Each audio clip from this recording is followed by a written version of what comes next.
اگر قیامت کے روز سب کا حساب کتاب ہوگا تو پھر نبی صلی اللہ علیہ وسلم نے اپنے رفقا کو اللہ تعالیٰ سے عذاب قبر سے پناہ مانگنے کے لیے کیوں تاکید فرمائی ہے؟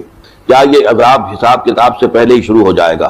اس سلسلے میں حضور صلی اللہ علیہ وسلم کی یہ حدیث بہت مشہور ہے کہ ایک مرتبہ آپ دو قبروں کے پاس سے گزرے تو فرمایا دونوں مردوں کو عذاب ہو رہا ہے، ایک تو وہ شخص جو پیشاب کے چھینٹوں سے خود کو نہیں بچاتا تھا، اور دوسرا وہ جو چغل خور تھا۔ اس حدیث مبارکہ سے کیا یہ ثابت ہوتی ہے؟ بات ثابت ہوتی ہے کہ عذاب قبر منزلہ بالا گناہوں کے سرزد ہونے ہی پر ملے گا۔ لیکن یہ مسئلہ جو ہے عذاب قبر کا، یہ کافی ہمارے ہاں جو منکرین حدیث ہیں انہوں نے اس کے خلاف بڑی مہم چلائی، لیکن قرآن مجید سے بھی یہ ثابت ہے اور احادیث سے تو بہت ہی صراحت کے ساتھ ثابت ہے۔ اور اس کو سمجھیے یہ کہ اصل میں آخری فیصلے تو اسی وقت ہوں گے، جنت میں داخلہ اور جہنم میں داخلہ تو اسی وقت ہوگا، قیامت کے بعد، حساب کتاب کے بعد۔ اور ایک بات نوٹ کیجئے خدا کے لیے، اس کے بعد سے لے کے آج تک انسان کی اصل ضرورت ایک عادلانہ نظام ہے۔ اس نظام میں ہم جکڑے ہوئے ہیں۔ آج کا نظام کیا ہے؟ جو آپ کی حکومت طے کر دے گی نصاب وہ پڑھایا جائے گا، آپ تو مجبور ہیں۔ You wash your hands of your son, آپ داخل کر لیجیے، اس کے بعد آپ کے ہاتھ میں کیا ہے؟ وہ تو جو پڑھائیں گے وہ پڑھے گا۔ کون بنائے گے ان کے کریکلم؟ کون بنائیں گے ان کے کون نصاب بنائیں گے؟ اب جو دھویا جا رہا ہے ہمارے نصاب کو تقریباً پورے عالم اسلام میں، سب سے بڑھ کر سعودی عرب میں، اسلام کی باتیں نکالو اور یہ تحریک پاکستان نکالو تم اپنے کورسز سے۔ ریڈ ہسٹری ایز ہسٹری، نہیں کسی آئیڈیالوجی کے حوالے سے مت پڑھو۔ یہ سارا اب کیا کریں ہم؟ کہاں لے جائیں بچوں کو؟ غاروں میں مت کر دیں۔ آپ اپنے گھر میں ٹیلی ویژن نہیں لائیں گے، بچہ کہیں باہر جا کے دیکھے گا، اب پٹواڑی کی دکان پر دیکھے گا، دودھ والے کی دکان پر دیکھے گا، پڑوسی کے گھر چلا جائے گا۔ You can't do it. مجبوری جب تک نظام نہ بدلو۔ جو شاہ ولی اللہ دہلوی کہتے ہیں جس نظام میں تقسیم دولت کا نظام غلط ہو جائے، نتیجہ کیا نکلتا ہے؟ ایک طرف دولت کے انبار ہیں، گلچھرے ہیں، عیاشیاں ہیں، عیش ہے، بلٹ پروف گاڑیاں ہیں، محل ہے، اور ایک طرف بھوک ہے، فاقہ ہے۔ اور بڑا پیارا لفظ استعمال کیا ہے، انسان کی حیثیت بار برداری کے اونٹ سے زیادہ نہیں رہتی۔ وہ انسان رہتا ہی نہیں، صبح سے شام تک کمر توڑ دینے والی محنت جو کر رہا ہے، اور پھر بھی 2 وقت کی روٹی پوری نہیں چل رہی۔ آپ توقع رکھتے ہیں کہ وہ اللہ سے دوڑ لگائے گا رات کو کھڑے ہو کر؟ خود حضور نے فرمایا کاد الفقر ان یکون کفرا، فقر جو ہے وہ تو کفر تک پہنچا دیتا ہے انسان کو۔ یہ فقر نہیں ہے جو خودکشیاں کروا رہا ہے، یہ فقر ہے کہ نہیں؟ ماں اپنے 3 بچیوں سمیت آ کر اور ریل کے انجن کے سامنے تو وہ کہتے ہیں کہ جب ایسا ہو جائے تو یہ ایک 2 دھاری تلوار ہے، ایک تلوار ہے 2 دھار، ادھر بھی کاٹتی ہے ادھر بھی کاٹتی ہے۔ اگر ڈسٹریبیوشن آف دی ویلتھ کا نظام غلط ہے، ایک طرف انبار ہوں گے دولت، نتیجہ کیا نکلے گا؟ عیاشیاں ہوں گی، بدماشیاں ہوں گی، گلچھرے ہوں گے، سب کچھ ہوگا کہ نہیں؟ ادھر بھی کاٹا، اخلاقی طور پر کاٹ دیا، ادھر بھوک ہے، فاقہ ہے، تو دنیا نے تیری یاد سے بیگانہ کر دیا۔ تو اس سے بھی دل فریب ہے غم روزگار کے، کہاں خدا، کہاں آخرت، کہاں قرآن، کہاں کی فکر اس کو بیچارے کو؟ وہ تو بار برداری کا اونٹ ہے، کوڑوں کا بیل ہے، نتھنگ مور دین۔ اب پھر یہ مکی قرآن مجید یہ آخری گروپ ہے، اس میں بھی پہلی 6 سورتیں جو ہیں وہ 3 کے سب گروپس کی شکل میں ہیں۔ سورہ ملک بڑی، جیسے سورہ قاف وہاں تھی اسی مقام پر یہاں سورہ ملک ہے، بہت جامع اس کی تاثیر، اور یہ بہت حضور کو عزیز تھی۔ آپ کی یہ معمولات میں سے تھا، رات کو سوتے ہوئے آپ سورہ ملک پڑھا کرتے تھے اور اس کی آپ نے تلقین کی ہے۔ بسم اللہ الرحمن الرحیم، تبارک الذی بیدہ الملک وہو علی کل شیء قدیر۔ بڑی بابرکت ہے وہ ہستی جس کے ہاتھ میں ہے بادشاہی، راج اس کا ہے۔ یہ ہے دین کا سیاسی پہلو، پوری کائنات پر اس کا راج چل رہا ہے۔ دنیا میں بغاوت ہے، کیوں ہے؟ وہ اپنے ایمان کے دعوے داروں کا امتحان لینا چاہتا ہے بس، ورنہ سورج، چاند، گیلیکسیز، پوری کائنات اور خود ہمارے جسم کا ایک ایک ذرہ اس کے قانون کا پابند ہے، تابع ہے۔ ہمارا جسم ہمارے اختیار میں کہاں ہے؟ میں تنگ آ جاتا ہوں، 2 دن ہوتے ہیں یہاں سے تو طبیعت خراب ہو جاتی ہے، جب تک کہ میں وقت لگتا ہے کینچی لے کر بیٹھتا ہوں۔ اگر میں چاہوں کہ یہاں بال نہ آئے، میرا جسم ہے، میرا تو اختیار نہیں، وہ تو آئیں گے۔ تو ہمارا جسم بھی جہاں تک اس کی فزیولوجی کا تعلق ہے، اس کی اناٹومی کا تعلق ہے، یہ سارا اللہ کے قانون کے تابع، میرے تابع تو نہیں۔ میں چاہوں میرا دل ذرا رک جائے، جب چاہوں میں اس کو سٹارٹ کر دوں تو یہ تو نہیں ہوگا، جب بند ہوگا بند ہو جائے گا، میرے اختیار میں نہیں ہے۔ لیکن یہ کہ جو ہماری اختیاری زندگی ہے اس میں ہم نے طے کر لیا ہے کہ اللہ کی نہیں مانیں گے، اپنی مانیں گے، اپنی مانیں گے، اپنی بیویوں کی مانیں گے، اور جو بھی نظام ہے اس کے ساتھ وفاداری کریں گے، چاکری کریں گے، ان کی ملازمت کریں گے، ان کے رتھوں کے اندر ہم بیل بن کر جتیں گے تاکہ ہمیں عیش ملے، دنیا کے اندر ہمارے لیے مقامات ہوں، ہماری عیش، بس اللہ اللہ خیر صلی اللہ۔ تو یہ ہے اصل میں امتحان، ورنہ بادشاہی یہاں اب بھی اسی کی ہے۔ یہ صرف ہلدی کی گانٹھ ہے جسے لے کر ہم پنساری بن کر بیٹھ گئے، میری مرضی، میرا خیال، میرا نظریہ یہ ہے۔ اور ہمارے نزدیک جو ہے طریقت قم المثلی، ہمارے جو کلچر ہے، مثالی نظام جو ہم نے بنایا ہے، ہمیں اس کی حفاظت کرنی ہے۔ تبارک الذی بیدہ الملک وہو علی کل شیء قدیر، وہ ہر چیز پر قادر ہے۔ الذی خلق الموت والحیات لیبلوکم ایکم احسن عملا۔ اب دیکھیے ہم نے حیات انسانی کا جو اب تک سمجھا ہے، جس کو کہ عمر نے، جو کہ بہت بڑا شاعر ہے، اس نے اپنی بیوی سے خطاب کر کے کہا ہے حیات ثم موت ثم بعث حدیث و خرافات یا عمری۔ یہ کیا ہے زندگی پھر موت پھر زندگی، یہ کیا سب حدیث و خرافات معاذ اللہ۔ ہم نے بھی دیکھا پہلے کنتم امواتا فاحیاکم ثم یمیتکم ثم یحییکم ثم الیہ ترجعون۔ یہ وقفے کیوں ڈالے گئے؟ یہ موت کا وقفہ کیوں ڈال کر زندگی کا ایک حصہ نکال دیا علیحدہ؟ 30 40 50 60 سال یہ دنیا کی زندگی، پھر موت کا وقفہ۔ موت ایک زندگی کا وقفہ ہے، یعنی آگے بڑھیں گے دم لے کر۔ کیوں؟ اس کی حکمت بتائی جو ہم پڑھائیں سورہ واقعہ میں، قدرنا بینکم الموت، تمہاری ہی زندگی کا تسلسل ہے جس میں ہم نے ایک وقفہ موت کا ڈال دیا ہے۔ حیات لیبلوکم ایکم احسن عملا، یہ جو چنک علیحدہ کیا ہے یہ اس لیے کہ تمہاری آزمائش ہو، امتحان ہو، تمہیں جانچا جائے۔ وہ 3 گھنٹے کا امتحان ہوتا تھا جو دیتے تھے تم کبھی اسکولوں میں، اب یہ 30 برس کا سمجھ، اور واقعی 30 برس ہی ہوتے ہیں آدمی کے پاس۔ پہلی زندگی کے 20 25 برس ویسے گزر گئے، شعور ہی ابھی نہیں ہے، اور پھر ایک خاص عمر کے بعد جو ہے اعضاء ڈھیلے پڑ گئے، اور پھر یہ کہ لا یعلم من بعد علم شیئا، 30 نہیں ہوں گے 40 مل جائیں گے آدمی کو، کام تو یہی ہوتا اس کی زندگی کا۔ لیکن اس لیے ہے لیبلوکم ایکم احسن عملا، تاکہ تمہیں جانچے پرکھے دیکھے تم میں سے کون ہے اچھے عمل کرنے والا۔ اب دیکھیے علامہ اقبال کی جو نظم ہے زندگی کے موضوع پر، واقعہ یہ ہے کہ بہت چوٹی کی چیز ہے، بہت عمدہ چیز۔ تو اسے پیمانہ امروز فردا سے نہ ناپ، جاویداں پہم گواں ہر دم جواں ہے زندگی۔ قلزم ہستی سے تو ابھرا ہے مانند حباب، جیسے سمندر میں ایک بلبلا سا ہوتا ہے، کتنی زندگی ہوتی ہے بلبلے کی۔ قلزم ہستی سے تو ابھرا ہے مانند حباب، اس زیاں خانے میں تیرا امتحان ہے زندگی۔ خلق الموت والحیات لیبلوکم ایکم احسن عملا، ہے کبھی جان اور کبھی تسلیم جان ہے زندگی۔ کبھی زندگی جان سے مترادف ہے، عبارت ہے، کبھی جان دینا اصل زندگی ہے۔ ولا تقولوا لمن يقتل في سبيل الله اموات بل احياء ولكن لا تشعرون، ہے کبھی جان اور کبھی تسلیم جان ہے زندگی۔ اصل زندگی جو ہے وہ جان دے دینے سے حاصل ہوگی۔ الذي خلق 7 سماوات طباقا، وہ اللہ جس نے بنائے 7 آسمان ایک دوسرے کے اوپر۔ آیات متشابہات میں سے ہے۔ ما ترى في خلق الرحمن من تفاوت، تم نہیں دیکھ پاؤ گے اللہ کی تخلیق میں کہیں کوئی فرق، اتنا محکم نظام ہے، اتنا محکم نظام۔ کیا کسی سائنسدان نے آج تک یہ بھی کہا کہ تخلیق میں یہاں نقص ہے؟ کسی نے کہا؟ زوالوجی کی فیلڈ میں یا باٹنی کی فیلڈ میں یا کسی اور فیلڈ میں، جیولوجی کی فیلڈ میں، ایسٹرونومی کی، کسی نے کہا ہے؟ ما ترى في خلق الرحمن من تفاوت فرجع البصر هل ترى من فطور، پھر ذرا دوبارہ لوٹا لو اپنی نگاہ، دیکھ لو، ہر میدان میں دیکھ لو، کہیں تمہیں کوئی رکھنا نظر آتا ہے؟ اگر یہ تخلیق کامل ہے تو کامل حقیقت میں کون ہے؟ اس کا خالق، اس کا باری، اس کا مصور، بس یہ نظر نہیں آتا۔ سائنسدان سب کچھ دیکھ رہے ہیں، ڈھونڈنے والا ستاروں کی گزرگاہوں کا اپنے افکار کی دنیا میں سفر کر نہ سکا۔ بڑے بڑے صاحب بصیرت و بڑے بڑے عقل مند اپنی ناک تلے کے پتھر سے ٹھوکر کھاتے ہیں، دیکھ رہے ہیں ٹیلیسکوپ سے ٹھوکر کھا رہے ہیں وہاں جو سامنے پتھر پڑا ہوا ہے اس سے۔ یہ ہو رہا ہے آج ہمارے ساتھ۔ سپر جیل کا مسئلہ کر رہتے ہیں، پھر لوٹاؤ ذرا اپنی نگاہ کو 2 مرتبہ اور۔ ینقلب الیک البصر خاسئا وہو حسیر، تمہاری نگاہ تھک ہار کر لوٹ آئے گی، تمہیں ہماری تخلیق میں کہیں کوئی رکھنا، کوئی دراڑ نظر نہیں آئے گی۔ وَلَقَدْ زَيَّنَّا السَّمَاءَ الدُّنْيَا بِمَصَابِيحَ وَجَعَلْنَاهَا رُجُومًا لِلشَّيَاطِينَ وَأَعْتَدْنَا لَهُمْ عَذَابَ السَّعِيرِ، اور ہم نے سب سے قریبی آسمان کو سجا دیا ہے چراغوں سے، یعنی زمین سے جو قریب ترین آسمان ہے، پہلا آسمان، اور ان چراغوں کو ہم نے بنا دیا ہے رجومًا للشیاطین، شیاطین جن جو ہیں وہ جو کوشش کرتے ہیں اس سے باہر نکل کر، اور وہ چاہتے ہیں کہ کچھ خبریں جو ہیں وہ فرشتوں سے چرا کر لے آئیں، تو ان کو کھدیڑنے کے لیے، ان کو اوپر سنگ باری کے لیے ہم نے یہ میزائلز رکھے ہوئے ہیں۔ وَأَعْتَدْنَا لَهُمْ عَذَابَ السَّعِيرِ، اور ان کے لیے ہم نے تیار کر رکھا ہے جلا دینے والا عذاب۔ وَلِلَّذِينَ كَفَرُوا بِرَبِّهِمْ، اور جو لوگ اللہ کا، اپنے رب کا کفر کریں، چاہے وہ انسان ہو چاہے جنات ہوں، ان کے لیے ہے عذاب جہنم، جہنم کا عذاب، وبئس المصیر، اور وہ بہت ہی برا ٹھکانہ ہے۔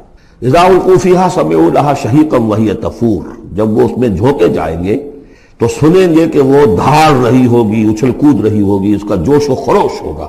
جو سورہ قاف میں ہم نے پڑھا تھا کہ ہم اس سے پوچھیں گے حل امتلاتے وتقول حل من مزید، وہ اور چاہے گی. جیسے کوئی بھوکا بھیڑیا ہو یا بھوکا شیر ہو اور اس کے آگے کوئی شکار ڈالا جائے تو جس طریقے سے وہ اس پر غرا کر آئے گا، تکاد تمیز من الغیظ، قریب ہوگا کہ وہ اپنے غصے سے پھٹ جائے. کلما القی فیہا فوج، جب کبھی بھی اس میں ایک فوج ڈالی جائے گی، یعنی یہ کہ ایک قوم کے بعد دوسری، دوسری کے بعد تیسری، وہ تو ہو رہا ہے. وہم یوزعون، ان کے درجہ بندی کی جائے گی، قوموں کا علیحدہ علیحدہ حساب ہوگا. سألہم خزنتہا، تو جو جہنم کے داروغہ ہیں وہ ان سے کہیں گے الم یاتکم نذیر، کیا آپ کے پاس کوئی خبردار کرنے والے نہیں آیا؟ قالوا بلا، وہ کہیں گے آیا تھا. کیوں نہیں؟ قد جاءنا نذیر، ہمارے پاس خبردار کرنے والا آیا. فکذبنا، ہم نے انہیں جھٹلا دیا تھا. وقلنا ما نزل اللہ من شیء، اور ہم نے کہا کوئی شے نہیں اتاری اللہ نے، یہ تم خام خواہ کہہ رہے ہو کہ تم پر کوئی قرآن اترا ہے یا تورات اتری ہے. ان انتم الا فی ضلال کبیر، ہم نے اس سے بھی بڑھ کر کہا کہ تم تو خود کسی گمراہی میں ہو، کھلی گمراہی میں مبتلا ہو گئے ہو، تمہیں کوئی آسیب آ گیا ہے یا کچھ اور ہو گیا ہے. وقالوا لو كنا نسمع او نعقل، اور انہوں نے کہا یا وہ کہیں گے کہ اگر ہم سنتے اور سوچتے، غور کرتے، عقل سے کام لیتے، ما كنا فی اصحاب السعیر، تو ہم نہ ہوتے اس جہنم والوں میں سے. فاعترفوا بذنبہم، پس انہوں نے اپنے اصل گناہ کا اعتراف کر لیا. یہ بہت اہم مقام ہے. اصل گناہ کیا تھا کہ ہم نے ان کی بات سنی نہیں، سنی تو انسنی کر دی، اس پر غور نہیں کیا. اس لیے کہ ہم یہ آج پڑھ چکے ہیں ان السمع والبصر والفؤاد کل اولئک کان عنہ مسئولا. اللہ نے تمہیں یہ فیکلٹیز دی ہیں تو اس لیے کہ استعمال کرو. ہم نے بند کر کے رکھ چھوڑی ہے. ہماری ریت ہے، ہماری آباء و اجداد کی رسمیں ہیں، ہماری برادری کے یہ رواج ہیں، ہم اتنے عرصے سے ایک جماعت میں ہیں، اس جماعت کا یہ چلن ہے، جو بھی ہے اس فرقے میں ہے، اس فرقے کا یہ معاملہ ہے. یہ ساری چیزیں جو ہے کہ نہ سوچنا، نہ غور کرنا، نہ سننا. فاعترفوا بذنبہم، اصل گناہ یہ ہے ان کا. فسحقا لاصحاب السعیر، تو اب دفع ہو جائیں یہ، دھتکارے جائیں یہ لوگ کہ جو جہنمی ہیں. اس کے برعکس ان الذین یخشون ربہم بالغیب، وہ لوگ کہ جو اپنے رب سے ڈرتے رہے غیب میں. لہم مغفرۃ واجر کبیر، ان کے لیے مغفرت بھی ہے اور بہت بڑا اجر بھی ہے. واسروا قولکم او اجہروا بہ، اور دیکھو چاہے تم اپنے قول کو چھپا کر بیان کرو یا بلند آوازی سے بیان کرو. انہ علیم بذات الصدور، وہ تو اس سے بھی واقف ہے جو تمہارے سینوں کے اندر مضمر ہے اور پنہاں ہے. الا یعلم من خلق، بڑی اہم آیت ہے یہ وہ حصے ہیں قرآن کے یہ کہ جن کو اس طریقے سے ازبر ہونا چاہیے اگر بات کرنا چاہتے ہیں، آپ دین کی وہ خدمت کرنا چاہتے ہیں. کیا وہی نہ جانے گا جس نے پیدا کیا؟ ایک ایسی بات ہے کہ جس کا کوئی انکار کر ہی نہیں سکتا. گھڑی بنانے والے کو تو معلوم ہے نا اس میں کیا کیا پرزے رکھے ہوئے ہیں، مجھے نہیں معلوم. میں اس کا استعمال تو کر رہا ہوں، مجھے بتا دیا یہ بٹن دبا دیں یہ آن ہو جائے گا، لیکن یہ کہ جس نے بنایا ہے کیا اس سے چھپی ہوئی کوئی چیز ہے؟ الا یعلم من خلق وهو اللطیف الخبیر، اور وہ تو بہت باریک بین ہے، ہر شے کی خبر رکھتا ہے. هو الذی جعل لكم الارض ذلولا، اسی نے تمہارے لیے زمین کو بنا دیا ہے پست، تابع حکم، تمہارے قدموں میں بچھی ہوئی ہے غریب، جتنا چاہتے ہو اس کو تو رونتے ہو، پامال کرتے ہو. فامشوا فی مناکبہا، چلو پھرو اس کے کندھوں کے مابین. گویا کہ یہ بھی کوئی بہت بڑا ہاتھی ہو، اس کے کندھوں کے مابین اتنی جگہ ہے، چل پھر رہے ہیں. جیسے چیونٹی کسی ہاتھی کے کندھوں کے درمیان چل رہی ہو تو وہ تو سمجھتی ہوگی کہ فٹ بال کا میچ کھیلنے کی جگہ مجھے مل گئی ہے. تو یہی حال ہمارا ہے، ہم جسے بہت وسیع سمجھتے ہیں کیا وہ کچھ بھی نہیں. فامشوا فی مناکبہا وکلوا من رزقہ، اور اسی کے رزق میں سے کھاؤ پیو، اسی زمین میں سے تمہارا رزق بھی برآمد ہو جائے گا. وإلیہ النشور، یہ یاد رکھو کہ پھر اللہ ہی کی طرف اٹھ جانا ہے، یہ اٹھنا ہے. آمنتم من فی السماء ان یخسف بکم الارض فاذا ہی تمور، کیا تمہیں کوئی خوف نہیں رہا؟ بالکل تم نچنت ہو گئے ہو اس آسمان والے سے جو آسمان میں ہے کہ وہ کہیں تمہیں زمین میں خسف نہ کر دے، دھسا نہ دے. فاذا ہی تمور، جبکہ وہ لرزے، زلزلہ آئے، شق ہو جائے اور تم چلے جاؤ.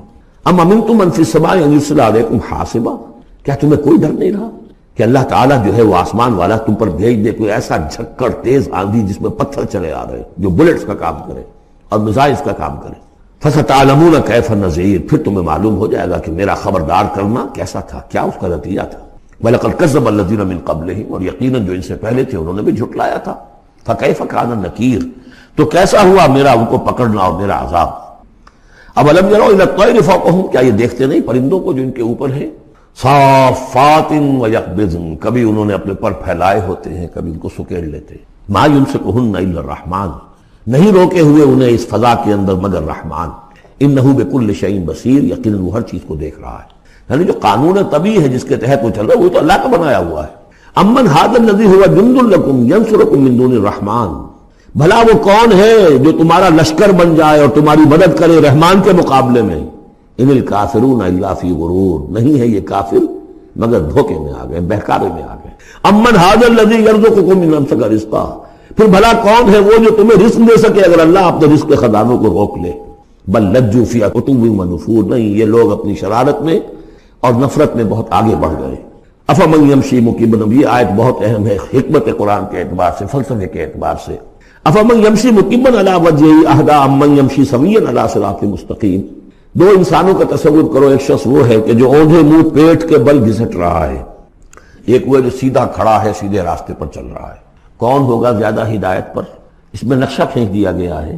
جو لوگ حیوانی سطح پر زندگی بسر کر رہے ہیں صرف انسٹنکٹس کی وجہ سے زندہ ہے، پیٹ، معاشی جدوجہد اسی کے لیے زندہ ہے، گھسٹ رہے ہیں اسی میں، وہ اس اوندھے پڑے وہ انسان کے معنی نہیں جنہیں آگے کا کچھ پتہ نہیں، آگے کہاں جانا ہے، وہ تو ان کے انسٹنکٹس انہیں چلا رہے ہیں، بالکل اینیمل لیول کے اوپر زندگی گزار رہے ہیں، اوندھے منہ، انہیں کیا نظر آئے گا راستہ کون سا ہے، کدھر جانا ہے؟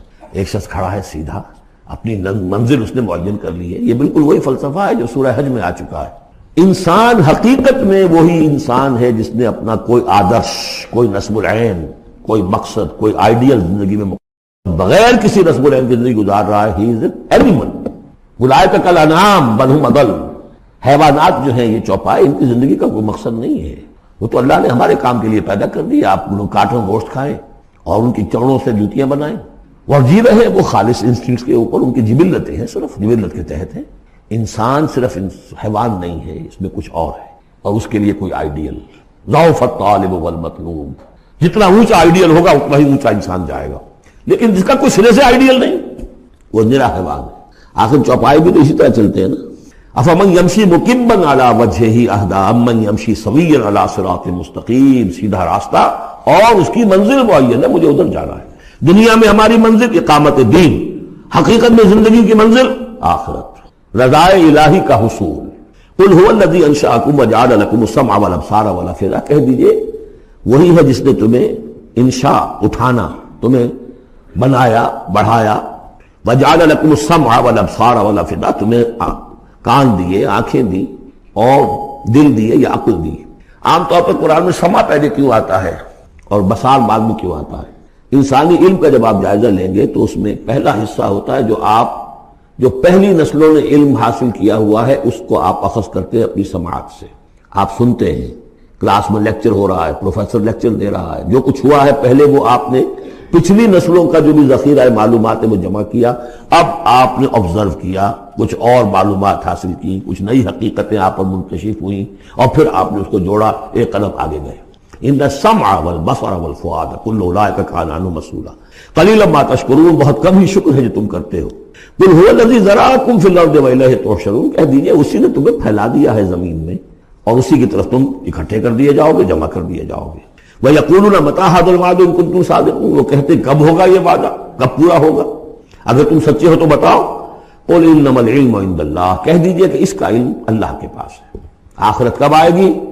وَاللَّهُ عِندَهُ عِلْمُ السَّاعَةِ، اللہ ہی کے پاس اس کا علم ہے۔ وَإِنَّمَا أَنَا نَذِيرٌ مُّبِينٌ، اور میں تو بس صرف ایک واضح اور صاف صاف ڈرا دینے والا ہوں، اس کے سوا میری ذمہ داری کوئی نہیں۔ فَلَمَّا رَأَوْهُ زُلْفَةً، پھر جب وہ دیکھیں گے اس کو قریب آ گئی، سیئت وجوہ الذین کفروا، تو ان کے چہروں کے حلیے بگڑ جائیں گے، برے ہو جائیں گے ان کے چہرے، ان کافروں کے۔ وقیل ھذا الذی کنتم بہ تدعون، اور کہا جائے گا یہ ہے وہ جس کو تم مطالبہ کرتے تھے کہ لاؤ اور لے آؤ جلدی سے۔ قل ارأیتم ان اہلکنی اللہ ومن معی او رحمنا فمن یجیر الکافرین من عذاب الیم، اے نبی ان سے کہیے دیکھو اگر مجھے میرا اللہ ہلاک کر دے یا اور جو میرے ساتھ ہیں ان سب کو بھی ہلاک کر دے، یا اللہ تعالی ہم پر رحم فرمائے، سوال یہ ہے کہ تمہیں کون بچائے گا، کافروں کو کون بچائے گا عذاب علیم سے؟ ہمارا جو بھی ہو ہم ناکام رہ جائیں، تمہارے نزدیک ناکام ہو گئے، ہمارے نزدیک تو کوئی ناکامی ہے ہی نہیں۔ حل تربصون بنا الا احدی الحسنیین، دو اعلیٰ صورتیں ہیں، ان میں سے تیسری کوئی صورت ہے ہی نہیں۔ یا ہمارا رب ہمیں سب کو جام شہادت نوش کروا دے، کامیابی سب سے بڑی کامیابی تو یہی ہے، اور کامیاب ہو کر اگر واپس آ گئے تو تم بھی کہو گے کہ کامیاب ہے۔ لیکن تم سوچو کہ کافروں کو کون بچائے گا دردناک عذاب سے؟ قل هو الرحمن آمنا بہ، کہہ دیجئے وہ رحمان ہے، اس پر ہم تو ایمان لا چکے ہیں، وعلیہ توکلنا، اور اسی پر ہمارا توکل۔ نوٹ کر لیجیے یہ صورتیں جو ہے بالکل ابتدائی زمانے کی صورتیں ہیں، ابھی سمجھیے کہ یہ ابتدائی رد و قضا ہے، جس کی آخری شکلیں وہ ہیں جو سورہ انعام اور سورہ اعراف اور سورہ یونس اور سورہ، غلط بات ہے، لیکن میرے پاس زیادہ وقت نہیں ہے۔ برزخ کے اندر زندگی کی ایک کیفیت ہے، اس کے اندر جیسے کہ ہمارے یہاں بڑی ویسے چھڑ گئی ہیں، حضور کی زندگی کیسی ہے؟ آیا ایسی ہے جیسے دنیا میں تھی یا اس سے کچھ مختلف ہے؟ تو میں کہا کرتا ہوں دنیا کی زندگی تو اتنی اچھی زندگی نہیں ہے، حضور کو جو زندگی ہے عالم برزخ میں، اس کا تو ہم تصور بھی نہیں کرتے۔ اس عالم برزخ میں کہا گیا شہداء کو وَلَا تَقُولُوا لِمَن يُقْتَلُ فِي سَبِيلِ اللَّهِ أَمْوَاتٌ بَلْ أَحْيَاءٌ وَلَٰكِن لَا تَشْعُرُونَ، اللہ کی راہ میں شہید ہو جانے والوں کو اموات مت کہو، مردہ مت کہو، زندہ ہے، تمہیں اس کا شعور نہیں۔ ہمیں شہداء کی زندگی کا شعور نہیں، پھر صدیقین اوپر ہے، پھر انبیاء ان کے اوپر ہے، پھر رسول ان کے اوپر ہے، سب سے اوپر سید المرسلین ہے۔ کیا زندگی ہوگی، ہم کیا تصور کر سکتے؟ ما لا عین رأت ولا اذن سمعت ما خطر علی قلب بشر۔ بہرحال پھر یہ چوتھی زندگی آ گئی، پھر آئے گا، پھر سور پھونکا جائے گا، اور پھر فَإِذَا هُمْ قِيَامٌ يَنظُرُونَ، تو سب زندہ ہو کر دوبارہ کھڑے ہو جائیں گے۔ وہ یوم القیامہ ہوگا، کھڑے ہونے کا دن، اور اس سے ہمارا 5واں دور شروع ہو جائے گا، حیات اخروی۔ اچھا، حیات اخروی کے بارے میں ہمارا کیا ایمان ہے؟ کیا وہ کبھی ختم ہونے والی ہے؟ وہ تو ابدی ہے، فَإِنَّهَا لَجَنَّةٌ أَبَدًا أَوْ لَنَارٌ أَبَدًا، یہ پوری زندگی۔ تو زندگی کتنی بڑی ہو گئی، تو اسے پیمانہ امروز و فردا سے نہ ناپ، جام نہ پہم دواں، ہر دم جواں ہے۔ البتہ ایک کام کیا کیا ہے اللہ نے، یہ جو دو موتوں کے درمیان زندگی آئی ہے، پہلی موت جو کہ ہم عالم ارواح سے، اس کے بعد سلا دیے گئے، موت آ گئی نا، پھر اللہ نے زندہ کیا، پھر جو ہمیں موت آنے والی ہے میری اور آپ کی، ان دو موتوں کے درمیان ایک زندگی کا حصہ کٹ گیا اس میں سے۔ یہ لمبا پروسیس، وہاں سے وہاں تک، مبدا و معاد، انا للہ و انا الیہ راجعون، اس میں یہ چھوٹا سا ہماری زندگی میں سے حصہ کاٹ کر اس سے ایک امتحانی وقفہ بنایا۔ خلق الموت والحیات لیبلوکم ایکم احسن عملا، اس نے زندگی اور موتیں تخلیق کی ہیں تاکہ تمہیں آزمائے کہ کون ہے تم میں سے اچھے عمل کرنے والے۔ یہ امتحانی، اس کو بھی اقبال نے خوب کہا ہے، ملزم ہستی سے تو براہ مانند حباب، اس زیاں خانے میں تیرا امتحان ہے زندگی۔ اب امتحان 3 گھنٹے کا بھی ہوتا ہے تو وہ 30 سال کا بھی ہو سکتا ہے، یہ تو ایک کوانٹیٹیو ایلیمنٹ ہوا، امتحان ہے، ٹیسٹنگ از ٹیسٹنگ۔ یہ حیات دنیاوی امتحان ہے، ملزم ہستی سے تو براہ مانند حباب، اس زیاں خانے میں تیرا امتحان ہے زندگی۔ اس کے بعد جب ہمیں دوبارہ اٹھا لیا جائے گا، حساب کتاب ہوگا، اعمال کا جزا و سزا کے فیصلے ہوں گے، اور پھر یہ جنت اور یہ دوزخ، وَإِنَّهَا لَجَنَّةٌ أَبَدًا أَوْ لَنَارٌ أَبَدًا۔ یہ حیات ایک ایمان باللہ اور ایمان بالآخرہ، ایمان بالآخرت کے ضمن میں پورے حیات انسانی کا ایک تصور جو ہے سامنے لانا ضروری ہے۔ اب آئیے، میں نے کہا تھا تخلیق کے بارے میں کچھ باتیں آپ کو بتاؤں گا، یہ جدید سائنس کے حوالے سے بھی بہت اہم چیزیں ہیں، اور یہ قرآن کی حکمت اور فلسفے کے لیے۔ بدقسمتی ہماری یہ ہے کہ ہمارے جو فلسفی مسلمان ہوئے، ابن سینا ہو، فارابی ہو، کندی ہو، جو متکلمین ہوئے جنہوں نے عقل سے کام لے کر قرآن کی تفسیریں کی ہیں، امام راغب میں بہت بڑے مقام پر ہیں، اور ہیں بہت ہیں، کچھ صوفی مزاج صوفی ہے، فلسفی ہیں، ان سب نے اپنی زیادہ تر گفتگو کا دار و مدار یونانی حکماء اور فلاسفہ کی بات پر۔ سقراط اس کا شاگرد، افلاطون اس کا شاگرد، ارسطو۔ ہمارے متکلمین، ہمارے فلاسفہ سب ارسطو کے شاگرد، ہمارے صوفیہ اکثر و بیشتر افلاطون اور پروٹائنس، فلاطینوس ان کے شاگرد۔ لہذا مولانا روم نے بڑا شکوے کے انداز میں کہا تھا، چند خانی حکمت یونانیہ، تم کب تک یونانیوں کی حکمت پڑھتے رہو گے، یونانیوں کا فلسفہ پڑھتے رہو گے، یونانیوں کی میٹا فزکس، یونانیوں کی منطق۔ چند خانی حکمت یونانیہ، حکمت قرآنیہ راہم میں خاں، کبھی ذرا قرآن مجید میں جو حکمت دی گئی ہے، جو فلسفہ دیا گیا ہے، جو حقائق بیان کیے گئے، کبھی ان پر توجہ۔ اللہ تعالیٰ توفیق دے۔ میری دلی آرزو ہوگی کہ آپ میں سے جو ذہین لوگ ہیں، ظاہر بات ہے کہ یہ میدان ہر شخص کا نہیں ہے، حضور صلی اللہ علیہ وسلم کا جو افرادی انفرادی سطح پر انقلاب برپا کرنے کا پروسیس ہے، 4 الفاظ ہیں اس میں ٹاپ پر آتا ہے حکمت۔ یتلو علیہم آیاتہ ویزکیہم ویعلمہم الکتاب والحکمہ، حکمہ، یہ تعلیم محمدی صلی اللہ علیہ وسلم، تربیت نبوی صلی اللہ علیہ وسلم، اس کی سب سے اونچی منزل ہے تعلیم حکمت۔ تو ظاہر بات ہے کہ ہر شخص اس کا اہل نہیں ہوتا۔ یہ اللہ تعالیٰ نے ظاہر بات ہے سب کو ایک جیسا نہیں بنایا ہے، جسمانی قوتوں کے اعتبار سے بھی فرق و تفاوت ہے، ذہنی صلاحیتوں کے اعتبار سے بھی فرق و تفاوت ہے. جن لوگوں کے اندر یہ فلسفہ اور حکمت کا ذوق ہو وہ اس معاملے میں آئیں، سوچیں، پڑھیں. میری یہ چند باتیں ہو سکتا ہے کہ ان کے لیے چشم کشا ثابت. وہ کتاب اس وقت میری جو ہے ایجاد و ابداع عالم، وہ آؤٹ آف پرنٹ ہے، موجود نہیں ہے. انشاءاللہ جلدی ہی پرنٹ کروا لیں گے دوبارہ. دیکھیے تخلیق کا مرحلہ اول عالم امر ہے. اللہ کا ایک حکم کن، انما امرہ اذا اراد شیئا ان یقول کن فیکون. اس کن سے ایک نور پیدا ہوا ہے، ویری سٹل، لطیف، حرارت کوئی نہیں، خلق نور. یہ نور اللہ، یہ پہلی شے ہے جو پیدا ہوئی. حکم ایک کن، یہ عالم امر ہے. اس نور سے پیدا کیے گئی تمام ارواح انسانیہ، تمام ملائکہ کے بارے میں حدیث موجود ہے. قرآن مجید میں ذکر نہیں ہے، حدیث میں ہے. حضرت عائشہ رضی اللہ تعالی عنہا سے مسلم شریف کی روایت ہے کہ ان اللہ خلق الملائکہ من نور. یہ عالم امر ہے پہلے جو پیدا کیا. ایک نور، بسیط نور، لطیف نور. اس نور سے ارواح انسانیہ، انہی میں ایک روح محمدی بھی تھی نا، جس کو نور محمدی بھی کہا جا سکتا. یہ لفظ جو ہمارے یہاں کہا جاتا ہے نور محمدی، نور اس لیے کہ روح نورانی ہے، ملائکہ نورانی ہے. اللہ نے فرشتوں کو نور سے پیدا کیا. اچھا، اب اس تخلیق کا دوسرا مرحلہ آیا. یہ پہلی تخلیق جو میٹا فزیکل ورلڈ کی ہے، دوسری تخلیق ہے فزیکل ورلڈ. ایک اور امر کن، اور اس سے ایک بگ بینگ پیدا ہو. یہاں سے سائنس شروع ہوتی، اس لیے کہ وہ جو پہلا معاملہ ہے وہ سائنس کے دائرے سے باہر کا ہے. ارواح ہو، ملائکہ ہو، اس سائنس کے دائرے سے باہر. وہ عالم امر ہے. یہ عالم خلق شروع ہوا ہے اب. اور عالم خلق اور عالم امر میں ایک بڑا بنیادی فرق جان لیجئے. عالم امر میں اللہ کے کسی حکم کے تعمیل میں کوئی لمحہ صرف نہیں ہوتا. کن فیکون، کن فیکون، نو ٹائم ایلیمنٹ. یہی وجہ ہے فرشتے کو عرش سے زمین تک آنے میں کوئی وقت نہیں لگتا، روح کو بھی کوئی وقت نہیں لگتا. یہ بیانڈ دس فزیکل ورلڈ ہے. تو میٹا فزیکل ورلڈ کا تعلق ہے ان کا. یہ عالم امر سے ہے. امر میں وقت نہیں لگے گا قطعاً، خلق میں وقت لگے گا لازماً. آم کی گٹھلی ہے، آم کا پودا بننے میں 5-6 سال لگ جائیں گے.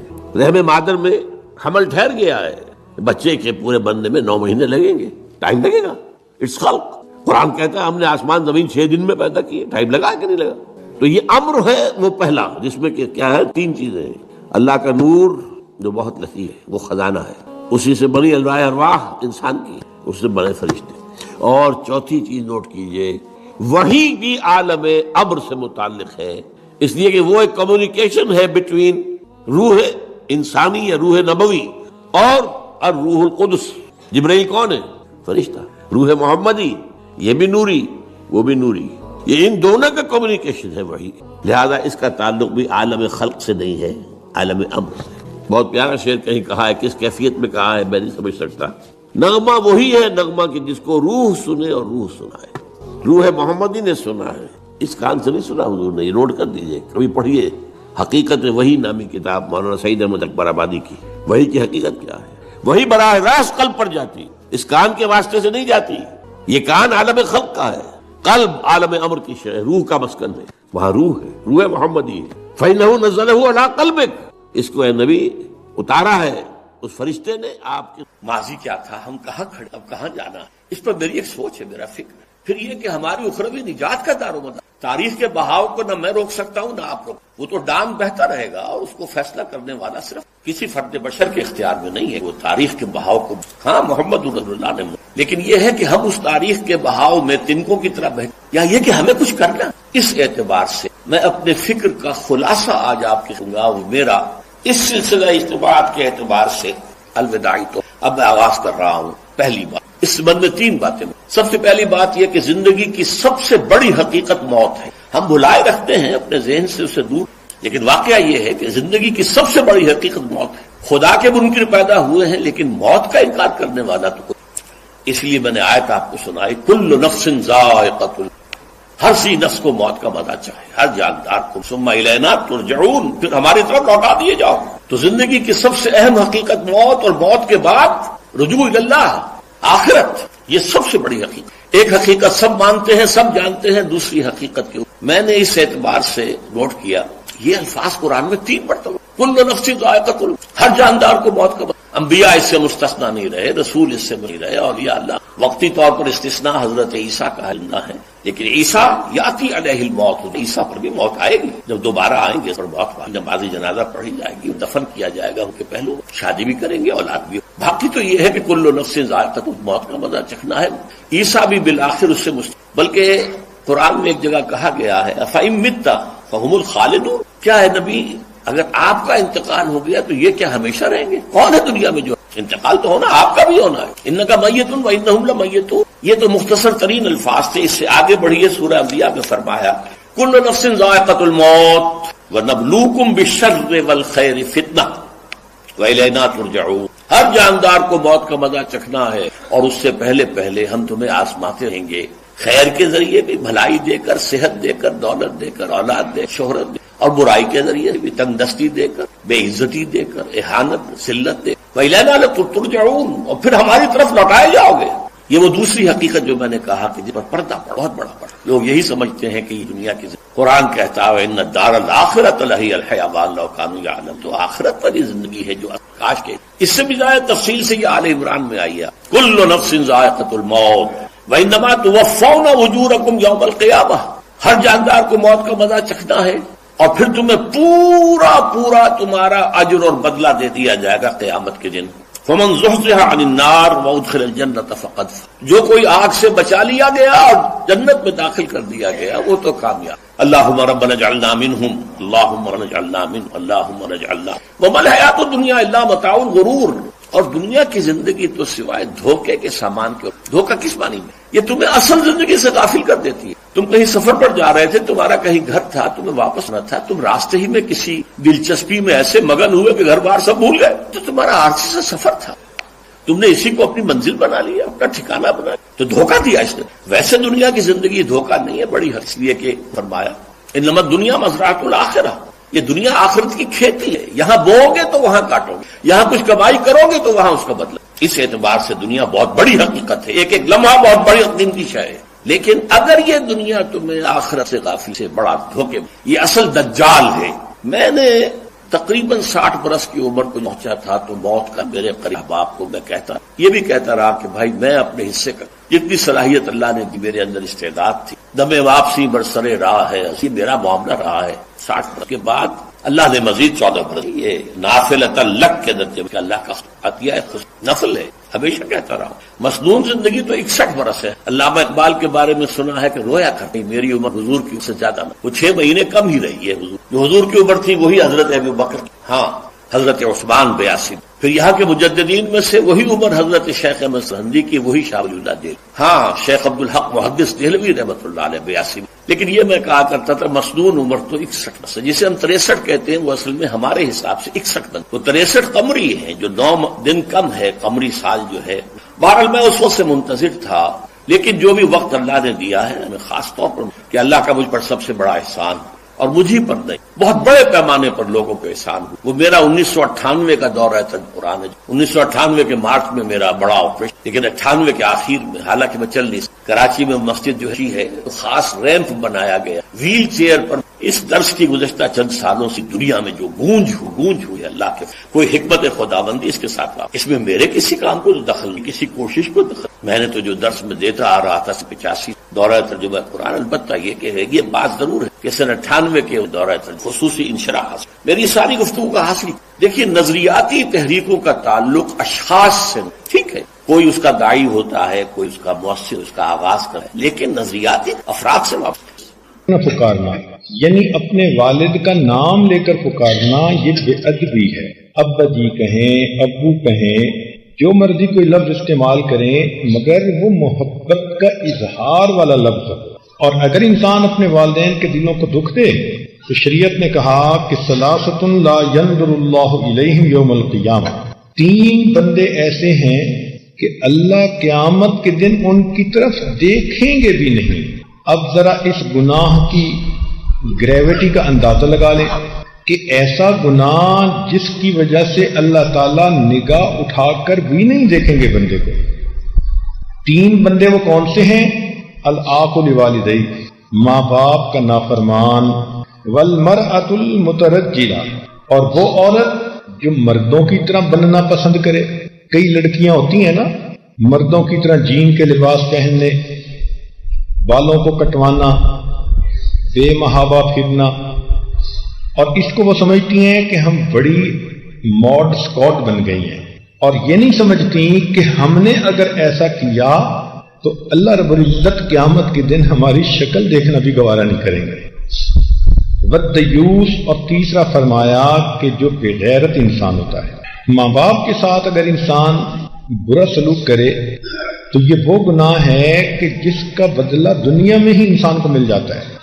امام حاکم رحمۃ اللہ علیہ نے روایت کی، فرمایا کل الذنوب یؤخرہ اللہ الی یوم القیامۃ الا عقوق الوالدین، کہ ہر گناہ کی سزا کو اللہ نے قیامت تک مؤخر فرما دیا سوائے ماں باپ کی نافرمانی کے.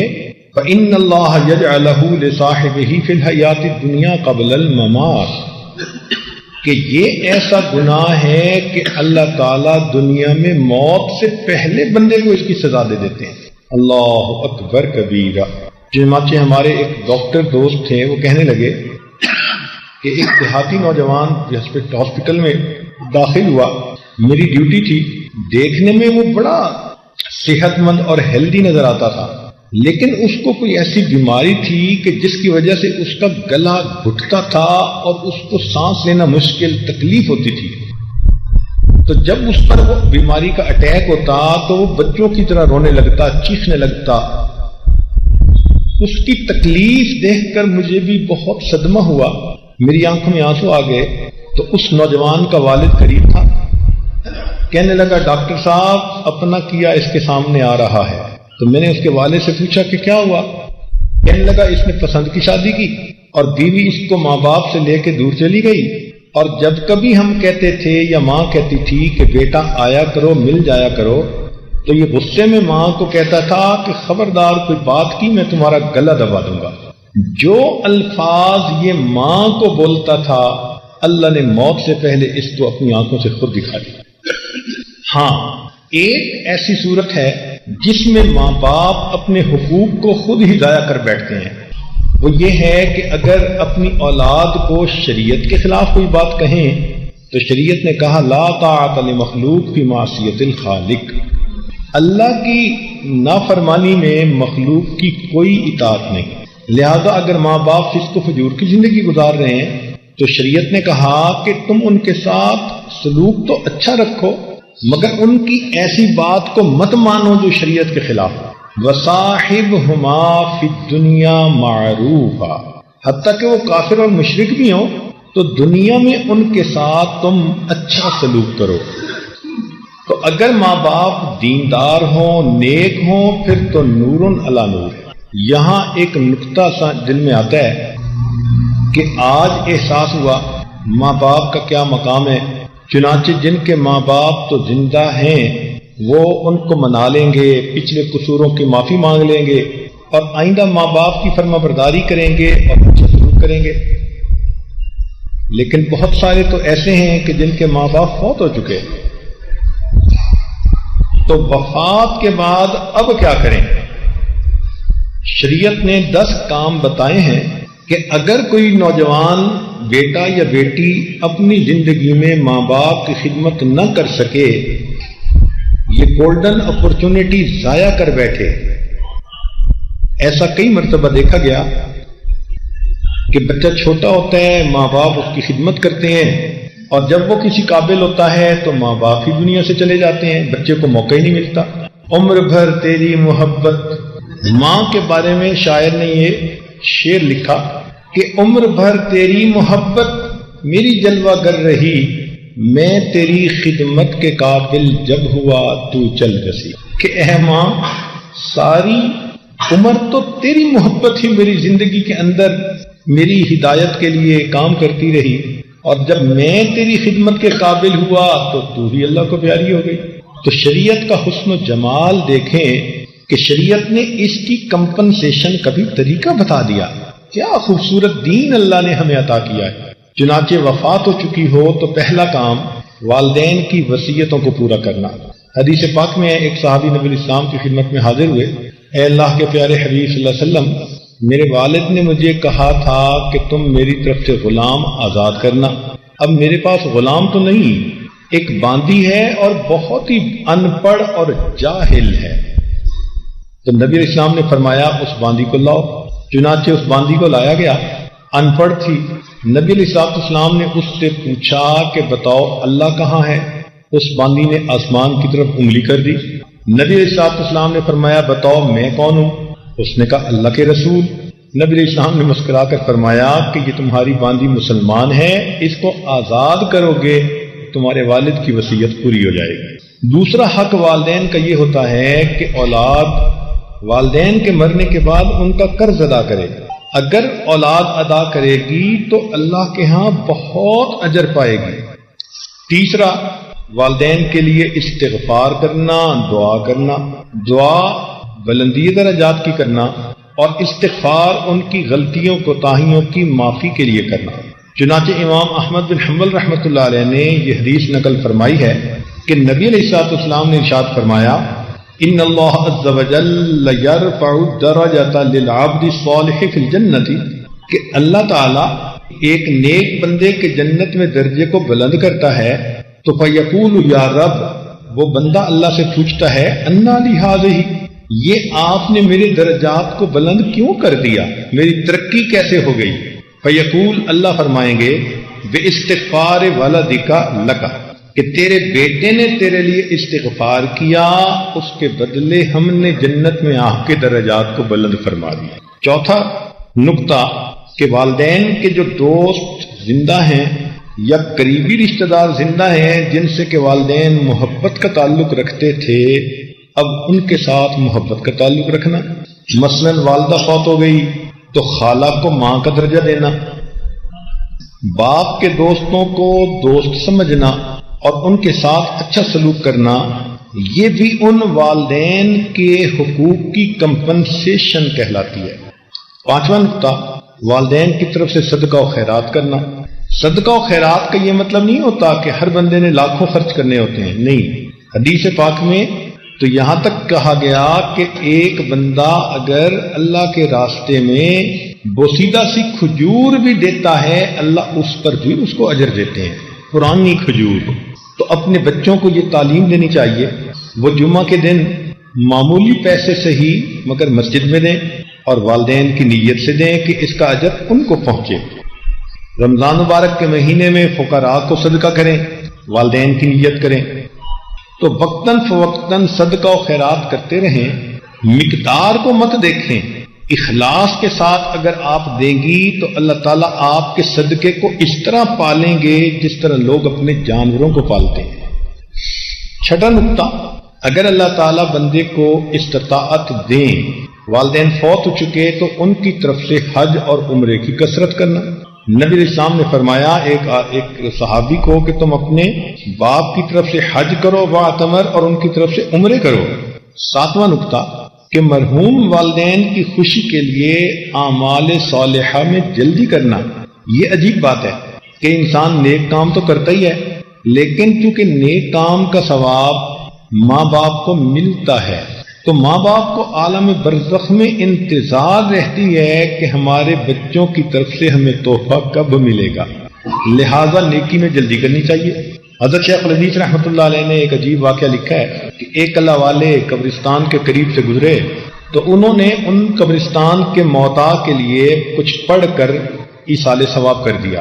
خواب میں دیکھا کہ ایک فرشتہ ایک بوری کے اندر وہ ثواب لے کر آیا اور آواز لگائی اور سارے مردے اٹھ بیٹھے اور سب اس کی طرف گئے کہ ہمیں اس میں سے جو حصہ ہے ہمارا دے دو.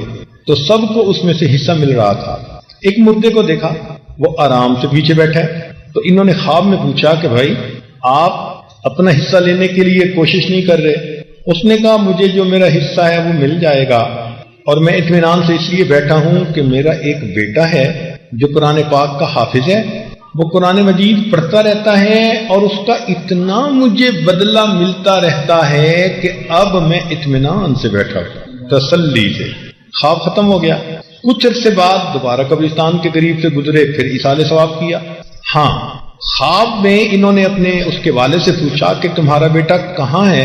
اس نے نام بھی بتایا اور یہ بھی بتایا کہ وہ فلاں جگہ پر دکانداری کرتا ہے۔ چنانچہ خواب سے بیدار ہوئے تو انہوں نے جا کر دیکھا وہ نوجوان دکان پہ بیٹھا ہوا تھا، گاہک آتے تھے تو ان کو وہ سودا دیتا تھا، اور جب گاہک چلے جاتے تھے تو فارغ وقت میں وہ اللہ کے قرآن کی تلاوت کرتا تھا، اس کے ہونٹ ہلتے نظر آتے تھے۔ تو یہ پہچان گئے کہ میرا خواب سچا تھا۔ کچھ عرصے کے بعد دوبارہ قبرستان کے قریب سے گزر ہوا، پھر ایصال ثواب کیا۔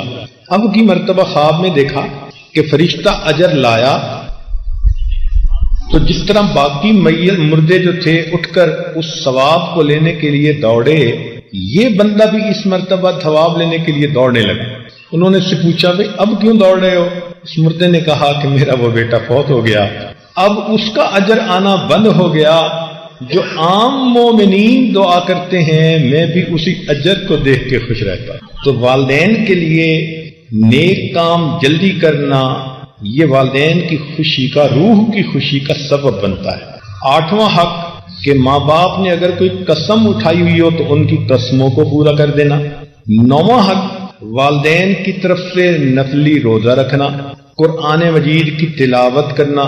اور 10واں حق کہ مردوں کے لیے والدین کی قبور کی زیارت کرنا، کیونکہ عورتوں کو نبی علیہ الصلوۃ والسلام نے قبرستان میں جانے سے روک دیا، اور یہ نبی علیہ الصلوۃ والسلام کا امت پر احسان ہے، ورنہ عورت جتنی نرم دل ہوتی ہے اگر شریعت اس کو بھی حکم دیتی کہ تم جاؤ اور جوان بیٹے کو دفن کر کے آؤ تو مجھے تو لگتا ہے کہ اس عورت کو پہلے ہی وہی دفن ہونا پڑ جاتا، یہ خود بھی ساتھ دفن ہو جاتی۔ یہ تو اللہ نے مردوں کو دل دیے ہیں، کتنے محبت کے رشتے ہوتے ہیں، اپنے ہاتھوں سے نہلاتے ہیں، کفناتے ہیں اور کندھوں پہ اٹھا کے قبرستان میں دفن کر کے آ جاتے ہیں۔ تو اللہ رب العزت نے ماں کو اس تکلیف سے بچایا، اس لیے فرمایا کہ عورت قبرستان میں نہ جائے۔ تاہم مردوں کو چاہیے کہ وہ وقتاً فوقتاً جائیں اور اپنے والدین کی قبور پر قرآن مجید کی تلاوت کر کے جتنا بھی اللہ چاہیں ان کو ایصال ثواب کریں۔ شریعت نے یہ بتلایا ہے کہ جو بندہ ماں باپ کی اطاعت کرتا ہے، فرما برداری کرتا ہے، ان کے دلوں کو خوش کرتا ہے، اللہ تعالیٰ دنیا میں بھی انعام دیتے ہیں، آخرت میں بھی اس کا انعام دیتے ہیں۔ چنانچہ والدین سے حسن سلوک کا دنیا میں کیا فائدہ؟ امام احمد بن حنبل رحمۃ اللہ علیہ نے انس رضی اللہ عنہ کے ذریعے سے روایت کی، فرماتے ہیں کہ جو ماں باپ سے حسن سلوک کرتا ہے اللہ تعالیٰ اس کی عمر اور رزق میں اضافہ فرما دیتے۔ تو ماں باپ کے ساتھ اچھا سلوک کرنے کی یہ برکت ہے، عمر بھی بڑھتی ہے اور مال بھی بڑھتا ہے۔ عمر بڑھنے سے مراد دو باتیں ہو سکتی ہیں، ایک تو یہ بھی کہ عمر فرض کرو 60 سال ہونی تھی، اب اللہ نے اس کو طویل کر کے 70 سال کر دیا، یہ بھی ممکن ہے۔ اور ایک معنی اس کا علماء نے یہ لیا کہ عمر تو تھی اس کی 60 سال، لیکن اس نے 40 سال کی عمر میں بلڈ پریشر کا مریض بننا تھا اور برین ہیمریج ہونی تھی، اور اس نے فالج کے ساتھ باقی زندگی محتاجی میں گزارنی تھی۔ اللہ تعالیٰ ان بیماریوں سے بچا کے زندگی کے صحت مند حصے کو لمبا کر دیتے ہیں، چنانچہ وہ آخری لمحے تک کسی کا محتاج نہیں ہوتا۔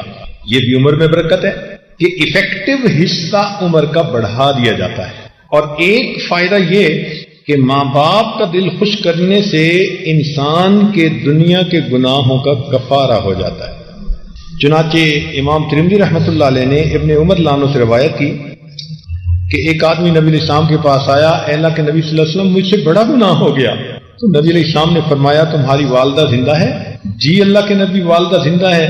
فرمایا جاؤ والدہ کے ساتھ حسن سلوک کرو اور اس سے دعا کرواؤ، تمہاری ماں کی دعا کی وجہ سے اللہ تمہارے گناہ کو معاف کر دیں گے۔ تو دیکھیے ماں باپ کی دعا پر اللہ تعالیٰ بندے کے گناہوں کو معاف بھی فرماتے ہیں اور جنت میں اللہ تعالیٰ داخلہ جلدی فرماتے ہیں۔ چنانچہ حدیث پاک میں ہے کہ نبی علیہ الصلوۃ والسلام نے فرمایا کہ جب میں جنت میں داخل ہوا تو مجھے پڑھنے کی آواز آئی، تو میں نے پوچھا یہ کس کی آواز؟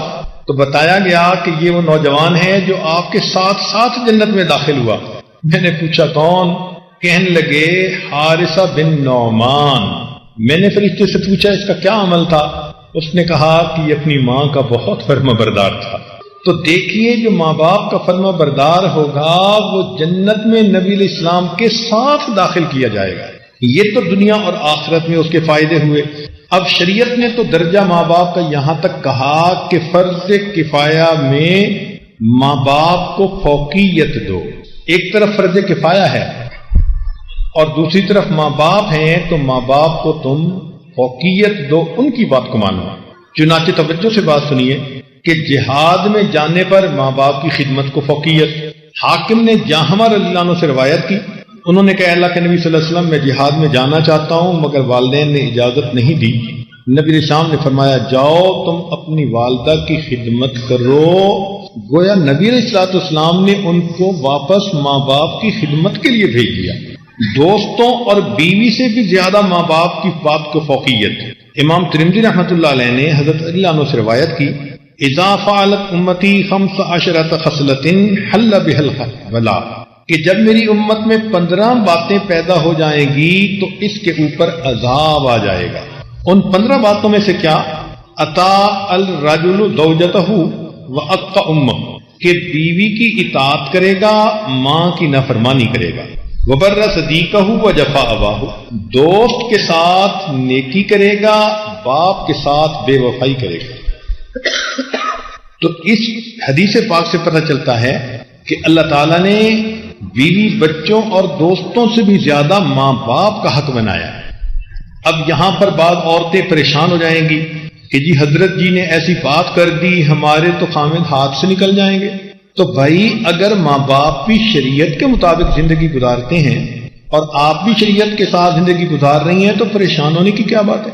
وہ عورتیں جو سمجھتی ہیں کہ ہم بیوی ہیں، ہماری وجہ سے ہمارا خامد ماں باپ کو چھوڑ دے، وہ بے وقوف ترین عورتیں ہوتی ہیں، ان کو شریعت کی سمجھ نہیں ہوتی۔ اس بے وقوف عورت کو یہ سمجھنا چاہیے کہ آج جوانی میں اپنے خامد کے بارے میں یہ سوچ رہی ہے، کل جب اس کے بچے ہوں گے اور یہ ان کو ریز اپ کرنے کے لیے اتنی مصیبتیں اٹھائے گی، پھر بوڑھی ہو جائے گی اور اس کے بچے اس کو چھوڑ کے جائیں گے، پھر اس کے دل پہ کیا گزرے گی؟ شریعت نے کہا، سیدہ عائشہ صدیقہ رضی اللہ تعالیٰ عنہ راویہ ہیں کہ امام احمد بن حنبل رحمۃ اللہ علیہ نقل کرتے ہیں کہ ام المومنین نے فرمایا کہ عورت پر سب سے زیادہ حق اس کے شوہر کا، یعنی نکاح ہونے کے بعد عورت پر سب سے زیادہ اہمیت والا حق اس کے شوہر کا ہوتا ہے، اور فرمایا مرد کے اوپر سب سے زیادہ اہم حق اس کی ماں کا۔ شریعت نے تو یہاں تک کہا کہ اگر نفلی حج کرنے ہوں تو ماں باپ کی خدمت کو تم اس کے اوپر فضیلت کرو۔ چنانچہ ابو ہریرہ رضی اللہ عنہ اپنی والدہ کی زندگی میں ان کی خدمت میں ہی مصروف رہے، والدہ کی وفات کے بعد حج پر تشریف لے گئے۔ ہاں اگر والدہ خود بھی جانا چاہے اور بندے کو حج پہ بھی ماں کی خدمت کا موقع ملے تو نور علی نور ہے۔ ماں باپ کے حق کو اللہ نے اولاد کے حق پر بھی فضیلت عطا فرمائی ہے۔ چنانچہ عبداللہ بن عمر عنہ نے روایت کی کہ 3 آدمی بنی اسرائیل کے سفر پر نکلے، ایک غار کے اندر پھنس گئے، چٹان منہ پہ آ گئی، تو انہوں نے اپنے اپنے عمل اللہ کے سامنے پیش کیے۔ ان میں سے ایک نے یہ عمل پیش کیا کہ میں بکریاں چراتا تھا، شام کو جب بکریاں گھر آتی تو میں ان کا دودھ نکالتا تو پہلے ماں باپ کو پیش کرتا تھا، بعد میں بچوں کو پلاتا تھا۔ اس کا یہ عمل اللہ کو ایسے پسند آیا کہ اس چٹان نے اس غار کے منہ کو کھول دیا۔ شریعت نے کہا کہ ماں باپ کا حق ہجرت پر بھی فائق ہے۔ چنانچہ مستدرک حاکم میں عبداللہ ابن عمر ابن عاص عنہ سے یہ روایت ہے کہ ایک نوجوان آیا، اے اللہ کے نبی صلی اللہ علیہ وسلم میں ہجرت کی نیت سے آ گیا ہوں اور والدین کو پیچھے چھوڑتا آیا ہوں۔ نبی علیہ السلام نے فرمایا کہ واپس جاؤ، جیسے والدین کو روتا چھوڑ آئے تھے ایسے ہی جا کے ان کو خوش کرو، تمہارے لیے یہ افضل ہے۔ حتیٰ کہ نفلی عبادات پر بھی ماں باپ کا حق افضل ہے۔ حدیث مبارکہ میں ہے کہ جرید ایک راہب نیک بندہ تھا، بنی اسرائیل کا، عبادت میں لگا ہوا تھا۔ والدہ ملنے کے لیے آئی، اس نے 3 مرتبہ پکارا اور یہ نفلوں میں ہی مصروف رہا، تو ماں کو غصہ آیا۔ اس نے کہا کہ اللہ تجھے موت سے پہلے کسی فتنے میں ڈال دے۔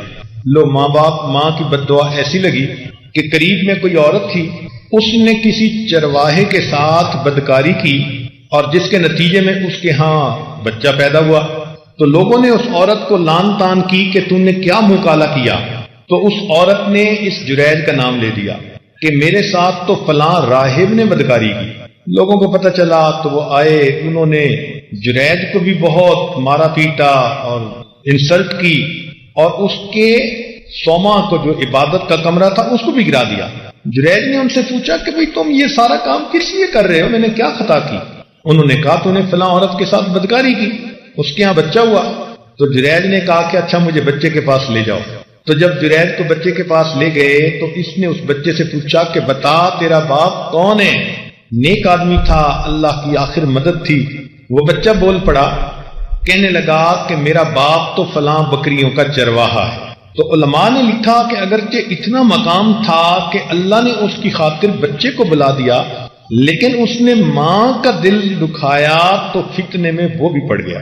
نبی علیہ الصلوۃ والسلام نے یہ واقعہ سنا کے فرمایا، لو کان جریج عالما، اگر جریج عالم ہوتا، لا علم ان اجابتہ امہ اولا من عبادت ربی، اس کو پتہ چل جاتا کہ اپنی ماں کی بات کو ماننا نفلی عبادتوں پر فضیلت رکھا کرتی۔ اب سوچئے نا کہ ماں باپ نے دنیا میں اولاد کو تربیت دینے کے لیے کوشش کی تو اس کا بدلہ اللہ نے ان کو کیا دیا، ان کا کتنا مقام دنیا میں بنا دیا۔ یہاں تک بات کو ذرا دل کے کانوں سے سنیے گا، ڈر کے بات کر رہا ہوں کہ شریعت نے ماں باپ کی خدمت کو زیارت رسول صلی اللہ علیہ وسلم پر بھی فوقیت دے دی۔